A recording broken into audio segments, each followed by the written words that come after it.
Senhor Jesus. Ó Senhor Jesus. Senhor Jesus. Senhor, esta noite, Senhor, nós te agradecemos, Senhor. Senhor, por estarmos aqui. Senhor, porque o Senhor nos trouxe. Senhor, a cada um de nós. Senhor, o Senhor tem nos guiado. O Senhor tem estado conosco. Ó Senhor Jesus. Senhor, por isso nós te louvamos. Senhor, por isso nós te agradecemos. Senhor, também te pedimos perdão. Senhor, por tudo que nós acumulamos, todos os pecados, Senhor, durante essa semana, Senhor, durante este dia. Senhor, vem nos perdoar. Senhor, vem aspergir teu sangue sobre nós. Senhor, nos deixar totalmente limpos, Senhor. Senhor, totalmente puros. Senhor Jesus, Senhor, para que possamos falar de Ti. Senhor, para que possamos ouvir de Ti. Senhor, para que possamos recebermos também mais de Ti. Recebermos mais de Tua vida. Senhor, mais do Teu Espírito. Senhor Jesus. Amém. Aleluia. Vamos ler, irmãos. Primeiro Reis. Primeiro livro de Reis.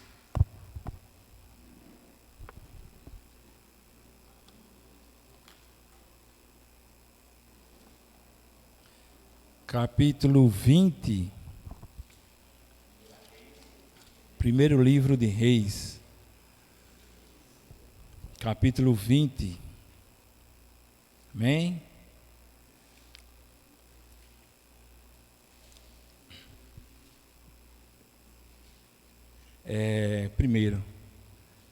Primeiro Reis 20, versículo do 1 ao 3. Amém? Do 1 ao 3. Ben-Hadad, rei da Síria, ajuntou todo o seu exército. Havia com ele 32 reis e cavalos e carros. Subiu, cercou a Samaria e pelejou contra ela. Enviou mensageiros às cidades a Acabe, rei de Israel, que lhe disseram: assim diz Ben-Hadad: a tua prata e o teu ouro são meus, tuas mulheres e os melhores de teus filhos são os meus.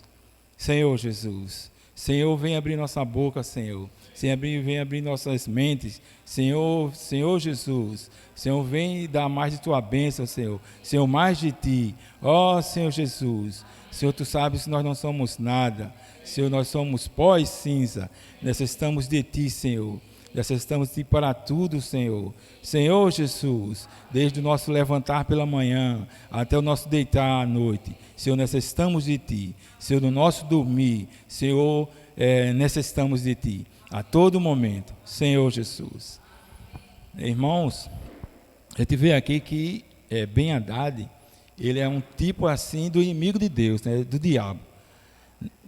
E interessante é que Ben-Hadad, ele tinha certeza que ele ia conquistar Israel aqui, né, porque tinha exatamente para guerrear contra Ben-Hadad ou qualquer outro inimigo que viesse, tinha apenas 7.232 soldados para poder lutar contra qualquer um dos reis, né, que viesse. E a gente vê aqui que vieram, né, havia com ele 32 reis. Aí diz assim: cavalos e carros, subiu e cercou Samaria. Eu estava olhando, né, e lá em Sobrado, quase isso, dá 7.800, isso eu olhei, né, era no censo de 2020, 7.800 pessoas, né, lá. E aqui eles tinham 7.232 pessoas para poder lutar. E Ben-Hadad, ele tinha certeza que ia conquistar Israel. Por isso ele disse isso, né, no 3. Assim diz Ben-Hadad: a tua prata e o teu ouro são meus, tuas mulheres e os melhores dos teus filhos são meus. Então o inimigo de Deus vem sempre nos dizer isso, né? Seu ouro é meu, sua prata é minha, seu esposo é meu, sua esposa é minha, seus filhos são meus. E muitas vezes a gente acaba, né, aceitando isso, né? E a gente entrega nossos filhos à internet, entrega nossos filhos à meia-noite, né, 1h da manhã, em celular, em Netflix, né? E muitas outras coisas. Há amigos que não são de fato amigos, né? E assim a gente vai perdendo nossos filhos e nossas coisas para o inimigo, né? E é interessante no versículo 4, diz assim: respondeu o rei de Israel e disse: seja conforme a tua palavra, ó rei, meu senhor, eu sou teu, e tudo que tenho, né? E tudo que eu tenho, ele disse. A gente sabe que esse rei, como ele diz aqui no versículo 2, é Acabe, né? Foi aquele rei que era o esposo de Jezabel, né? Era um rei, vamos dizer assim, medroso, ele tinha medo. E aí quando vinha todo aquele povo contra ele, ele apenas concordou, né, com aquilo. E nós muitas vezes estamos nessa situação, achamos que o inimigo de Deus tem algum poder, né? O inimigo de Deus não tem poder, irmãos. Nós precisamos dizer: tudo que Deus me deu é meu, não é seu, né? E temos que repreender, né? Senhor Jesus. E aí, como Ben-Hadad, ele tinha certeza que ele ia, né, conquistar Israel, ele diz assim, versículo 5, né?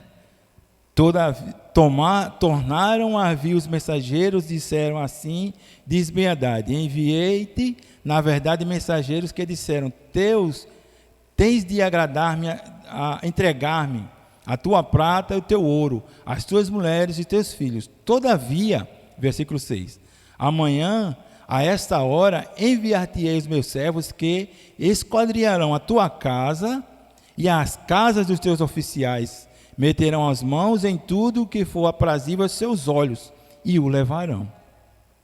Então aqui ele vai aumentando, né? Eu quero isso, ele está certo, tome, é seu. Não, mas agora não quero só mais isso, eu quero mais, sempre mais. E aí, se a gente for entregar, né, cada vez o inimigo vai tirando as nossas coisas, né?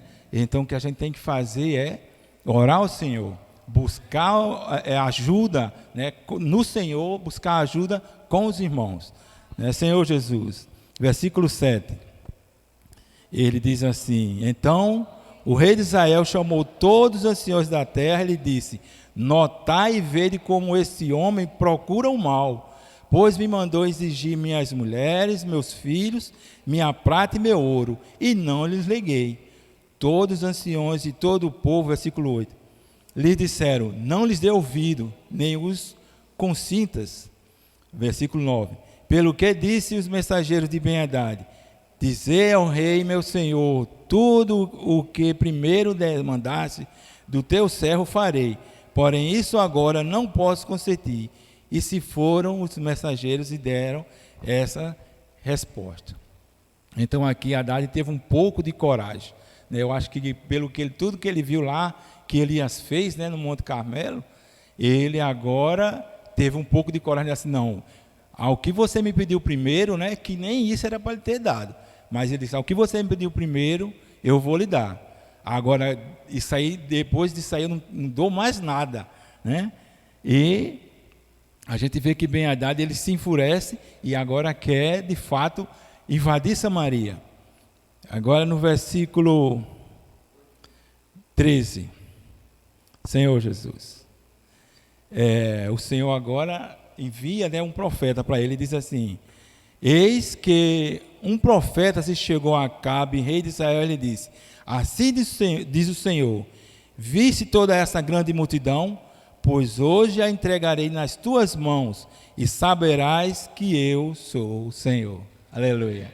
Irmãos, nós temos que confiar no Senhor, né? E não entregar nada nosso ao inimigo de Deus, né? Tudo que nós temos, Deus nos deu, né? Então tudo que Deus nos deu é abençoado e é nosso, não é do inimigo, né? Nossa família é nossa, né? Nossos filhos são nossos, né? E de Deus. Então, se é de Deus, né, ninguém toma, né? Senhor Jesus. Então, aqui a gente vê que o profeta diz, né, que toda aquela multidão não era nada, né? Deus ia entregar nas mãos dele. Versículo 14, a gente vê algo maravilhoso. Ele diz assim: perguntou a Acabe: por quem? Ele respondeu: assim diz o Senhor, pelos moços dos chefes das províncias e disse: quem começará a peleja? Tu, respondeu ele. Senhor Jesus. Irmãos, a gente vê aqui algo maravilhoso. Aquele mesmo princípio, né, que o Senhor usa, né, o Davi contra Golias, né, nada contra um gigante, um menino contra um gigante, né. A gente vê isso também lá na muralha de Jericó, né, todo o povo de Israel, a história de Israel, a gente vê isso, um povo pequeno, né, como a Bíblia mesmo fala, né, Deus fala, né, bichinho, né, bichinho de Jacó, né, o vermezinho de Jacó. Tem versão que diz assim, vermezinho de Jacó. Então, o povo de Israel é pequeno, mas sempre eles vencem por causa do Senhor, não por causa deles, né, mas por causa do Senhor. Então, nós, irmãos, vencemos não por nossa causa, mas por causa do Senhor. Senhor Jesus. E a gente vê isso, capítulo, não desmarque, né, Primeira Reis, né, não desmarque, 1 Coríntios, capítulo 1.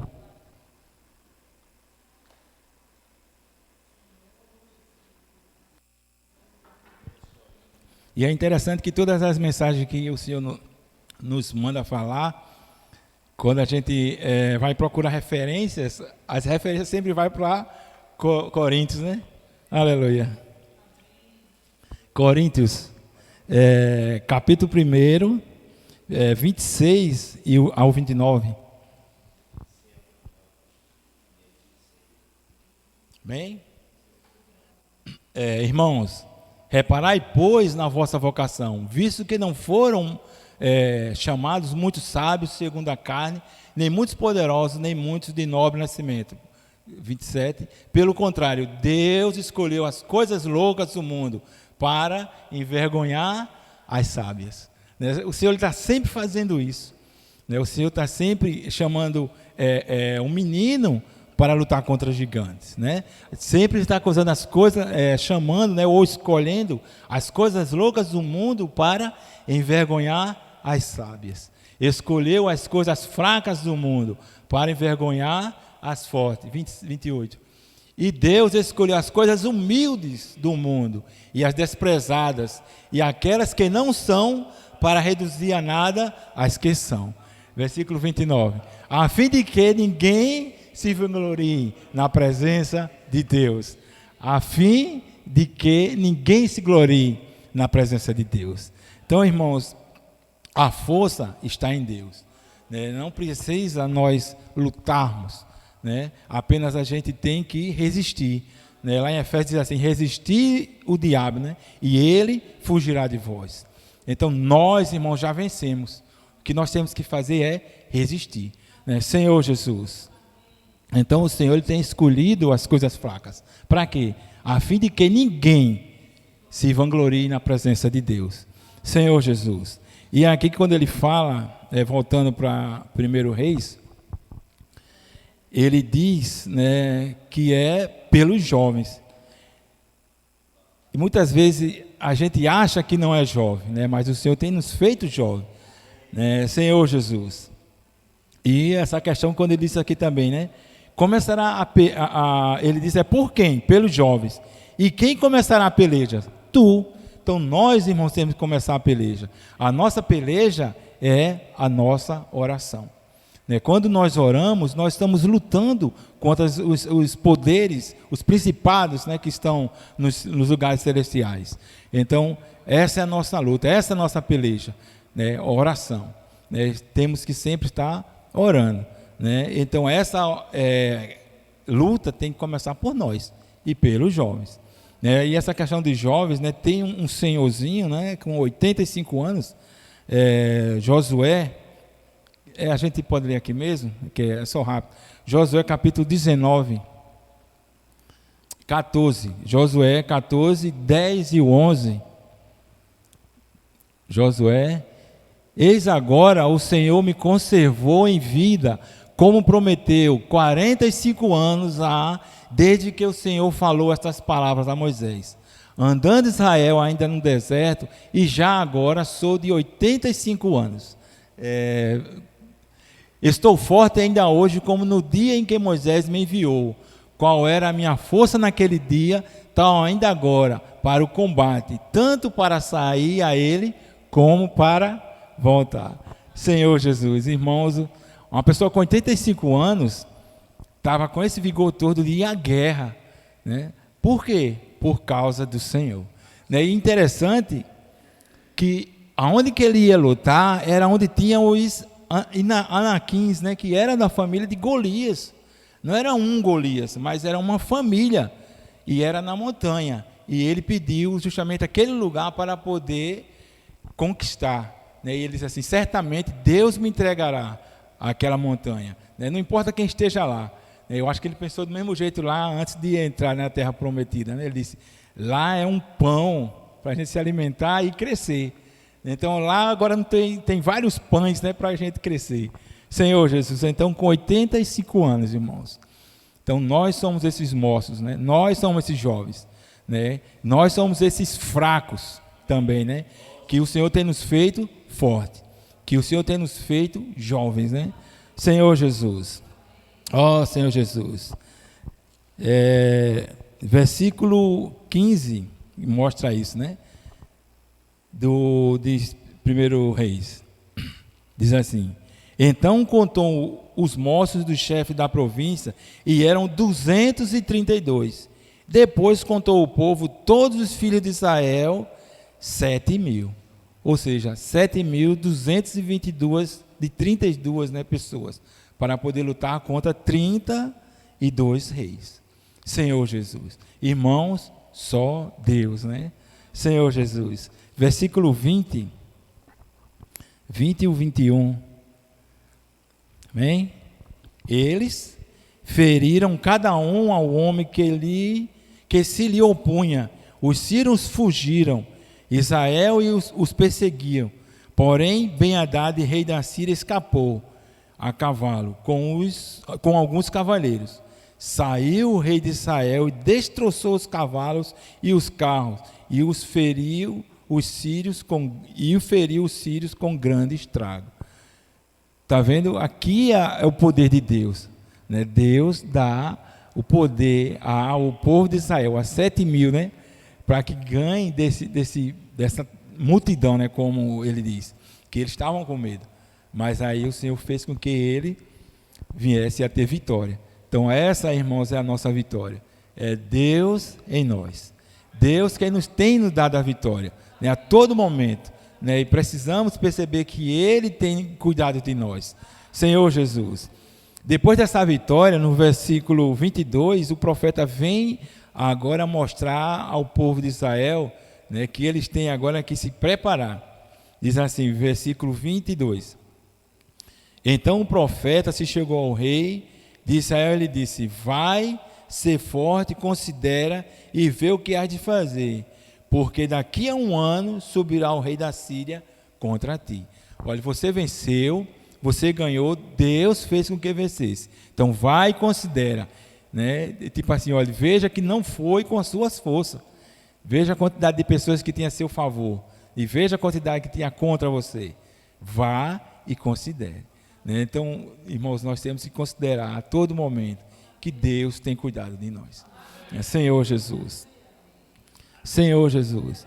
Então ele preparou ele, né, para depois de um ano, e agora eles ter mais uma peleja, né? Senhor Jesus. E aí o versículo 23, né? 23 diz assim: os servos do rei da Síria lhes disseram: seus deuses são deuses dos montes, por isso, né, foram mais fortes do que nós. Mas pelejemos contra eles na planície, e por certo seremos mais fortes do que eles. Ou seja, olha, o Deus de Israel é Deus dos montes, Deus das montanhas, né? Ele não é Deus dos vales, né? Lá no vale a gente vai conseguir, porque eu quis dizer assim, os deuses dele lá era do vale, então nós vamos conseguir vencer os deuses dele, né? Mas nós percebemos, irmãos, que Deus, ele não é só Deus nas montanhas, né? O Senhor também é Deus nos vales. Né? Muitas vezes nós pensamos assim, né, que Deus, quando nós estamos no vale, o Senhor não está nos vendo. Né? Ou seja, Deus, eu estou com pecado, eu estou com problema, né, eu estou com a saúde ruim, né, minhas finanças estão ruins, então Deus não está me abençoando, Deus não está me vendo, né? Eu estou assim, estou em pecado, né?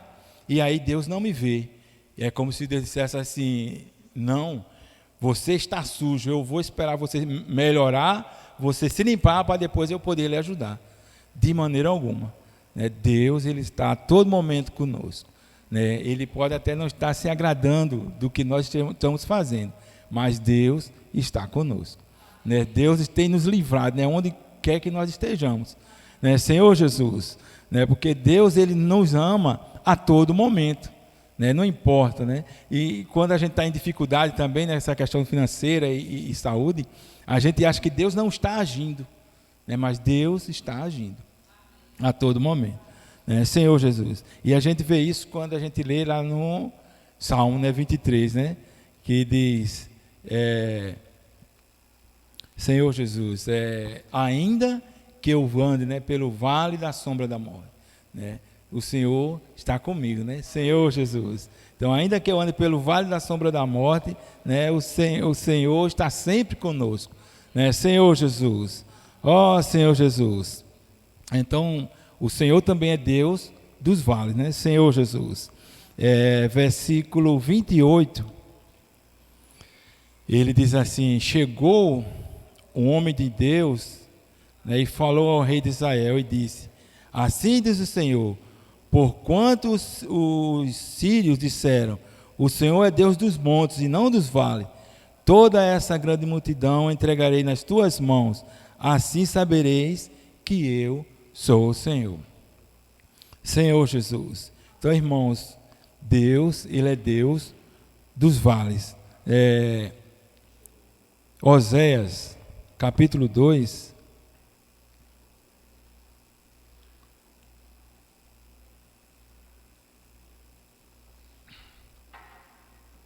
Senhor Jesus.